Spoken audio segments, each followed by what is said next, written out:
This month, I focus on learning to draw men, general anatomy, and making my faces more expressive, among many other things. Starting with learning to draw men, I have a dedicated video for this, but the long story short is that I used the Postmaniacs website to learn male anatomy. I learned that male anatomy is generally more prominent than female anatomy. For example, the chin is more prominent in the left image than in the right image. The neck is also a bit thicker and the muscles are generally a bit bigger. I have an annoying issue where my torsos are always way too small and the shoulders are weird. As I've improved over the year, these issues are somewhat less noticeable, but they still occur. Next, I moved on to hair, which was pretty hit or miss. I find my sketches look decent, but the line art itself looks quite bad. If you have any advice for hair, please put them in the comments. I didn't try to learn men's fashion since most of the Pinterest photos of men that I could find were fur straps, which obviously isn't very helpful for learning men's fashion. Because of this, the clothes are incredibly basic and quite boring. I think to learn men's fashion, I'll use men's fashion shopping websites. These generally have images from multiple angles, which will be super helpful. Overall, they look pretty alright. I'm quite proud of my progress here. They are obviously men, which I was worried about after only drawing women for over 2 years. The anatomy could be better. I mean, what even is this? Are his shoulders broken or something? But generally they look alright. I especially like the hair on some of them. Moving on to anatomy studies. I again used the Postmaniacs website for this. I specifically used the daily pose feature. When it comes to learning muscles, I haven't been going out of my way to learn the names, but I have been learning the general shapes and placement of some of them. Though they certainly aren't perfect, I think that these studies are getting better over time. The first few I did were definitely less accurate to the reference image than my more recent ones. I also did some face studies which were somewhat successful.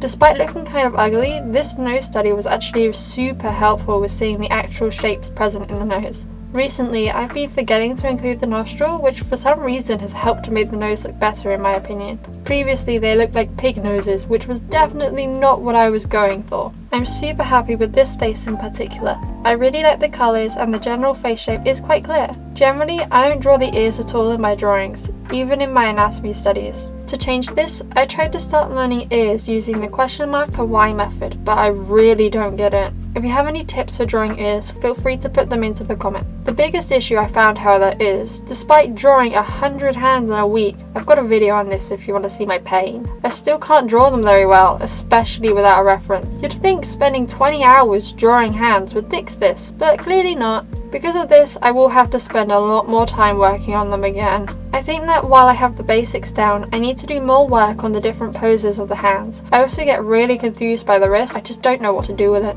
I'll probably use the Postmaniacs hand feature for this.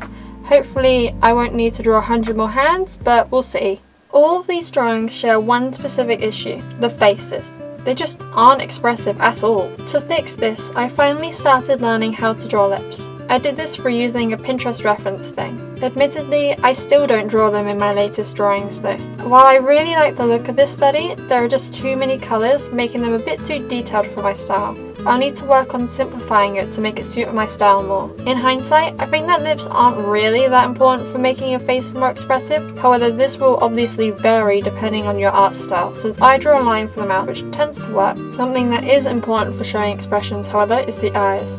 My study was a bit hit or miss, though I do think that the expressions come out quite clearly. While doing this study, I figured out that a lot of the expressions also comes from the eyebrows. This makes sense since a lot of my older, more expressionist drawings just don't have them. During this study, I also tried a range of eye shapes. I used both the standard eye shape and a more rectangular eye shape you'll see a lot in my older drawings. I found that it didn't have much impact on how the expressions were perceived though. Overall, my expression studies were pretty successful. The original plan was to do some environmental design work this month, but I decided to put this off for the time being. My understanding of perspective is pretty decent, but my application is a bit meh. This one drawing took way too long, at just under an hour and a half. I still struggle with perspective. This pergola looks right, but the area around it looks completely wrong. This table also looks super weird. Overall, my perspective certainly isn't great, but it's definitely improved since I started learning it last month. I'm not as intimidated by it now than I used to be, and generally spend less time fixing incorrect perspectives than I used to. However, I definitely think that it's something I'll need to continue spending time on. Something you'll notice in all of my old drawings is that there is no pen pressure sensitivity. I found that it made my lines more shaky even with the stabilizer on max settings. It also changed the size of the brush. I was using way too much. Because of this, I decided to turn it off completely. Now that I've got a graphics tablet and want to start using Clip Studio Paint more often, I've reactivated the pen sensitivity in Ibis Paint X to get used to it. I definitely like having it on despite the shakiness. It makes drawing both easier since I don't have to change the brush size more often, and more visually interesting in my opinion. I think that with some lines being thinner while other lines are thicker, the main shapes are somewhat more noticeable.